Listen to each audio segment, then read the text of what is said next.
know. So the next thing you're going to do is you need to have a wind down routine. So the rule here is screens off 60 minutes before bed. And 60 minutes probably feels like an entire workday to most people. Like 60 minutes without your screen, like you're going to go through withdrawal symptoms because everybody is addicted to their phone. And we just need to be honest, it is an addiction. Full on. And so when you don't have the screen in front of you, you're going through this withdrawal symptoms, like all the same stuff you would be going through crack or heroin or meth, like there, right? You're going through this psychological experience. And so you need to start creating a habit where screens are off and you're doing some nighttime routine where you're reading a book, going for a walk, light walk, having a conversation with a friend, breath work, meditation, a hobby around the house, but anything other than scrolling on your phone, which is going to induce anxiety, create FOMO, create negative social experiences. And then you need to have some wind down routine. I'll stop there first and come back. What do you think about that? Screens off 60 minutes before bed. It's great. Love it. Yeah, minimum. I figured this out on my own, as I think most of us do. Like that's my necessity. For me, it's actually more than 60 minutes. It's more like 2 hours. I seem to have a elevated cortisol response, especially to work email.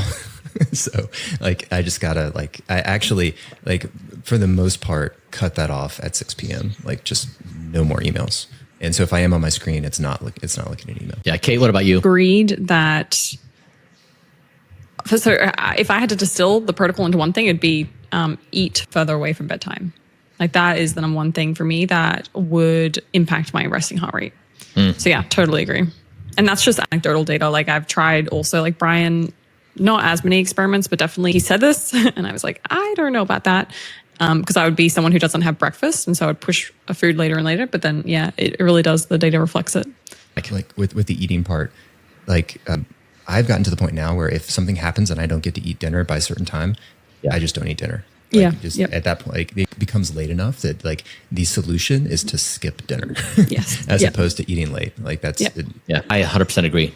There's not a worse feeling for me than having eaten late and going to bed with a full stomach and having my resting heart rate in like the mid 50s. I feel the pain of the entire next day. My head hurts. I'm tired. I'm fatigued. My emotions are much more sensitive. Yeah. So I agree. I would rather not eat. All right. So yeah, the next thing is a wind down routine that I do where I break myself out into various versions of Brian's. I figured this out several years ago when I was working on my eating disorder.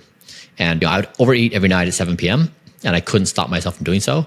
And so I tried everything. Nothing worked. And the only thing that worked is I gave that version of me, Evening Brian, a name. And I identified who he is, what his emotional state is, the problems he's dealing with in life, and the arguments he uses to say, let's do the thing. So Evening Brian would show up to duty at 7 p.m., having fed the kids, bathed the kids, put them to bed, told them stories, and then he's dead. The stress of life has just wiped him out.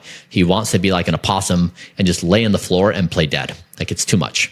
And the only thing he can do to soothe his pain of life is to eat food. And so brownies, graham crackers, whatever's in the kitchen, just devouring the whole thing. Then that process of not being able to sleep and feeling guilt and shame and being overweight.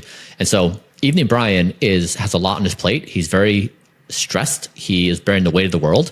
And he comes onto duty when Brian just spent all the willpower. And so I basically just made a rule and I said, Evening Brian cannot eat food ever. So from 5 p.m. to 10 p.m., which is the highest risk zone, he cannot eat food no matter what. Because you can't negotiate with Evening Brian. He's not going to be reasonable. He just wants his objective to be met of eating food. And so that rule really helped. And so I started doing that with other Brians that wrecked my sleep. And so Evening Brian is now in check. He can't eat in those time windows. So now I know that there's an anxious Brian, an ambitious Brian, and father and dad Brian. And so I gave myself all these different names and I articulated the characteristics of each version. So for example, ambitious Brian is a very dominant, a very prominent character in my life. So the moment 7:30 p.m. comes, my wind down routine is meant to start, screens off and trying to calm myself down. Ambitious Brian is the first person to show up and is always I have a brand new idea how we're going to make Don't Die into the most influential ideology in the world, and the human race is going to survive this moment with AI.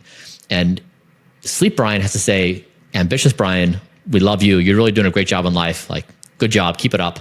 Also, right now, we're preparing for sleep. So we're going to write down your idea. Then tomorrow, we're going to then look at this idea because it sounds really promising. Let's think about it. But I have to systematically go through this process, and I have to talk to Anxious Brian. Anxious Brian's like, hey, today on the podcast, you said that thing. You sounded really dumb. Like, people are probably going to like hit you up in the comments about the idiocy of what your statement was.